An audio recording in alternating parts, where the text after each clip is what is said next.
With the January transfer window now starting to take shape, Arsenal's search for a new centre-forward continues. But have they made an offer for Fiorentina's Dusan Vlahovic? Also, what update do we have from Fabrizio Romano on Maitland Niles? And is Fabrizio Romano Arsenal set for a loan transfer? Let's find out in the latest episode of The Transfers FC.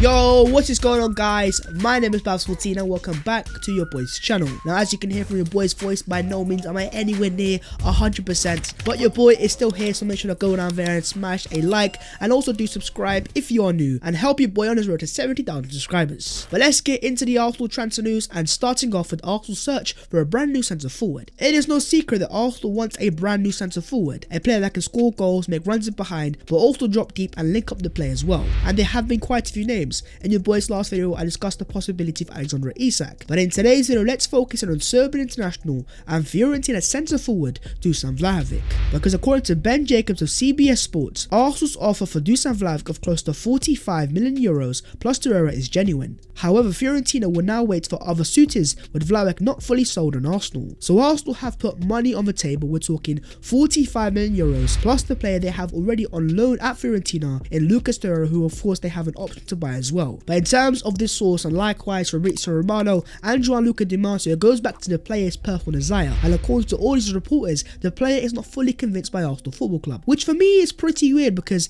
if the player doesn't want to come to Arsenal, then why have Arsenal been so persistent in terms of interest and are also not putting money on the table? And according to Gianluca Di Marzio, Arsenal are the most interested team in Dusan Vlahovic, but the player's entourage is procrastinating and aiming for more ambitious projects. For me, my friends, I don't think that is the case, and I think Vlahovic is more than open to coming to Arsenal Football Club. And if anything, this smells, in fact stinks, of the agents of the player playing games behind the scenes. Because as a reporter for Sky in Italy says, my feeling is that Vlahovic has already an agreement with a team. He could remain in Italy, otherwise there is no way you can't like the project of Arsenal. In many fans' eyes, this actually stinks of a certain Manuel Locatelli's transfer saga back in the summer. A player that wasn't opposed to coming to Arsenal, and Arsenal could offer the money on the table, but preferred to stay in Italy and sign for Juventus. And in this case, Juve are once again a club that want to sign Vlahovic. But in their current case right now, they do have their striker in Alvaro Morata, who even though has been heavily linked with a transfer to Barcelona, Maximiliano Allegri today has confirmed that Morata is going to stay from the January transfer window. So if Juve don't sell the striker, the chances of him signing one, especially the price tag that this guy is very unlikely. And so bringing him back to Arsenal Football Club, I think they see an opportunity, and they know the player does want to come to Arsenal. But the agent of the player here is playing massive games with Arsenal, with the media, and in terms of myself, I won't lie to you guys, it's really starting to annoy me. And even as reporter Tariq Panja says, another English team talked with Fiorentina today about Vlahovic. Fiorentina are desperate to offload in this window in order to get the €70 million plus fee. The club in question needs a statement signing, and is liable to be silly enough to acquiesce to agents' demands.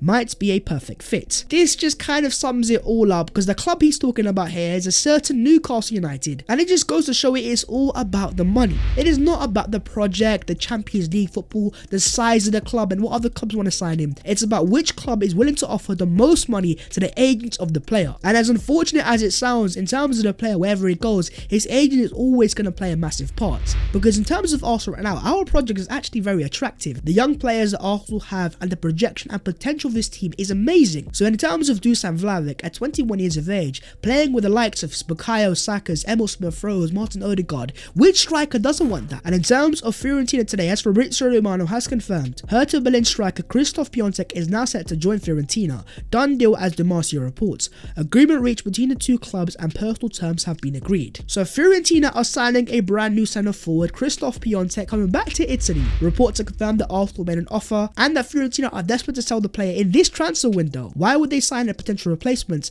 if they weren't willing to sell the player in the first place? But ultimately for me, this goes back down to Arsenal Football Club. It is not about price tag of the player or personal terms or even Fiorentina. This is down to the agent in Arsenal Football Club, and are Arsenal willing to offer this agent the money that he quite clearly desperately wants? But anyways guys, what do you guys make of this whole Dusan Vlahovic transfer saga? And having heard all the latest reports, is he a player that you guys want to see Arsenal sign. Keeping it on the strikers, according to Darmet Chef, a January departure for Arsenal striker Pierre-Emerick Aubameyang is not ruled out. Offers will be considered.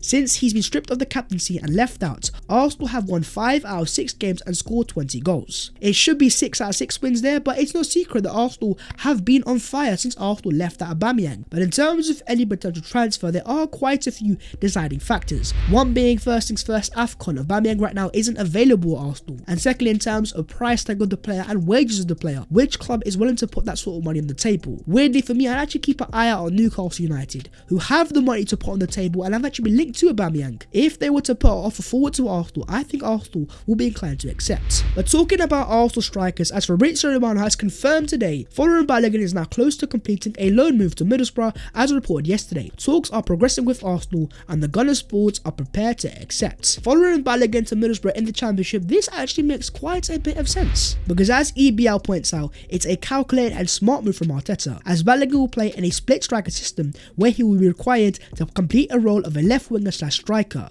i.e. run the channels, press, hold the ball up, combine on the sides, create, make penetrative runs, and also 1v1 dribbling. It is a perfect fit. He'll also be working under a certain Chris Wilder, so I think this transfer does make a lot of sense and I'm personally all for it. And in terms of Balogun, he's proven time and time again he is more than above the under 23s level. For him to now go down to the Championship, as we see with Smith Rowe, it allows players to physically develop more and also understand the pressures of playing first team football instead of under 23s football instead. And in terms of the final Arsenal striker of the day, Eddie Nketiah, Tom Barclay is reporting that Brighton and Crystal Palace are keen on Eddie Nketiah and will try to sign him this January. With Nketiah, it's quite clear his contract is set to expire at the end of the season, and even though Arsenal have put numerous offers on the table for an extension, so far so the player is yet to accept. So with that being the case and him leaving on a free transfer, if any offer does arrive, I think Arsenal are more than likely going to accept. But most importantly here, with Arsenal already looking to offload Aubameyang and also Balogun leaving on loan, if Arsenal were to then sell Nketiah and not sign a replacement, that leaves Arsenal with just Alexandre Lacazette. And so with the striker numbers kept in mind, what do you guys make of Eddie Nketiah leaving Arsenal? And is it something that you guys are for, or are you against it? Okay, let's move on. Let's talk Arsenal's central midfield. Centre forwards, yes,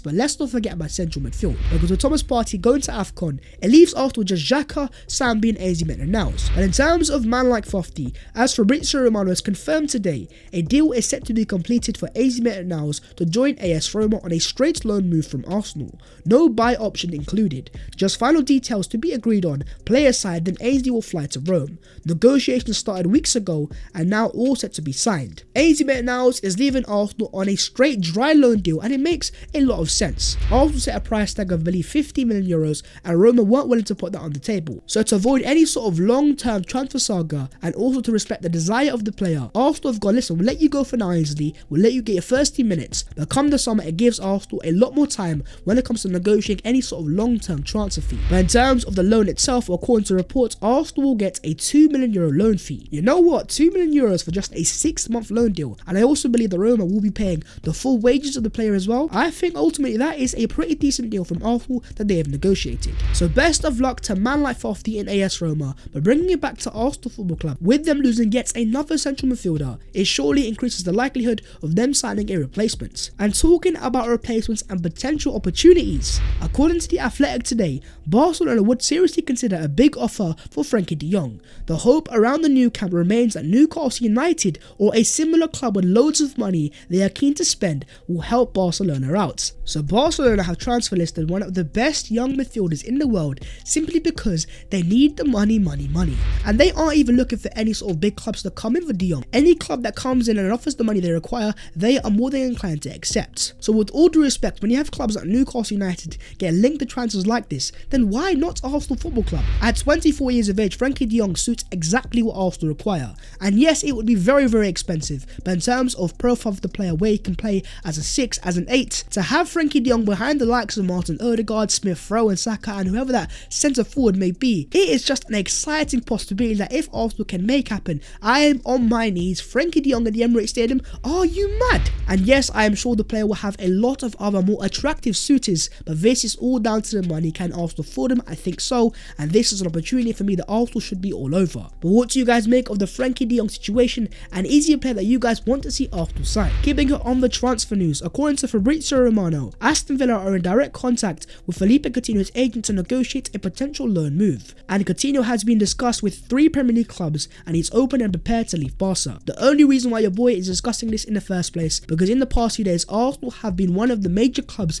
linked with Felipe Coutinho. But in terms of your boy, I don't think Arsenal really want to sign Coutinho. If anything, it's Coutinho being offered to Arsenal in the first place. Yes, back in the day Coutinho used to be a fantastic player, but now, 29 years of age, he is not the player he used to be, on massive wages as well. It makes a lot of sense for him to go to mid-table clubs like Aston Villa, but for Arsenal Football Club, for me, it's a very respectful no. But what do you guys make of Felipe Coutinho? And is he a player that you guys actually want to see Arsenal sign? Okay, let's move on to the other Arsenal news today, and starting off with what should be Arsenal's game tomorrow in the Carabao Cup semi-final against Liverpool. As Liverpool confirmed this morning, the Carabao Cup semi-final first leg fixture with Arsenal on Thursday has been postponed. So instead of being forced to play a younger team, Liverpool have used their experienced players getting COVID as an excuse to get this game postponed, which is very controversial because in terms of last year, Liverpool played a certain Aston Villa who were forced to play 16 youngsters, 16 debuts, as their team had a COVID breakout. So if Liverpool were able to profit against a young Aston Villa team because of COVID, how come in this case Liverpool are allowed to get this game postponed? But now with the match being officially off, the first leg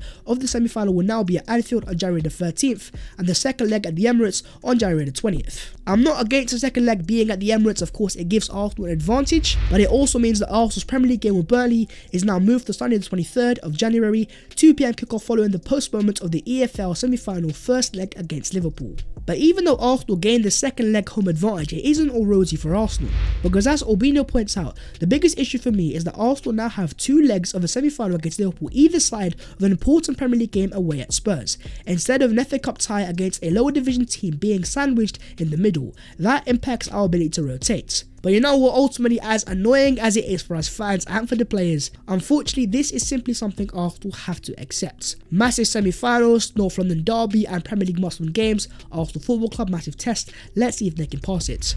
And in terms of our manager Mikel Arteta, well, he is now back in training following his recovery from COVID-19, a massive welcome back to the boss. But keeping it on Mikel, according to The Athletic, Man City have been keeping tabs on both Arsenal's Mikel Arteta and Crystal Palace's Patrick Vieira, with both managers in their as potential successors to Pep Guardiola if and when the time comes. Man City are looking at Mr. Mikel Arteta. I can't say I'm surprised. Of course, he did used to work at City prior to coming to Arsenal, and I'm sure they know how great of a coach he is. But coming to Arsenal, dealing with all the adversity and all the cultural changes, and the way he's dealt with some of Arsenal's more experienced egos as well, I am sure that a lot of people who are sitting behind the scenes are impressed. And if anything, for me, it kind of shows how highly rated Mikel Arteta is rated behind the scenes. That a club that right now is the best team in the league and has the best manager in your boy's opinion sees Mikel Arteta as a potential successor. But what do you guys make of Man City wanting Mikel Arteta? Let me know your thoughts down below in the comments. As Chris Wheatley points out, Gabriel Magalhaes will serve his suspension when Arsenal face Nottingham Forest on Sunday,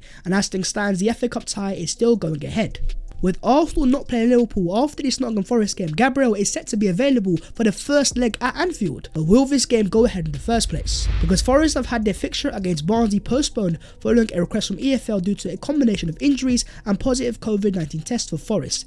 This now puts the FA Cup match against Arsenal on Sunday in doubt. In terms of Gabriel Magalhaes, this would have been the perfect game for him to serve his suspension because he wouldn't have played it in the first place. But it seems like once again COVID-19 is causing its chaos. But that is the video there and there. If you guys have enjoyed, make sure to smash a like on it and also do subscribe if you're new. If you would like to follow your boy on them social medias, then the links will be down below in the description. But that was the latest episode of the Transfer FC, and I won't lie to you guys, right now your boy's throat is killing him, but you know what, your boy was still here. I hope you have enjoyed, and you know what, pray for your boy in the comments. I will see you guys next time in a bit.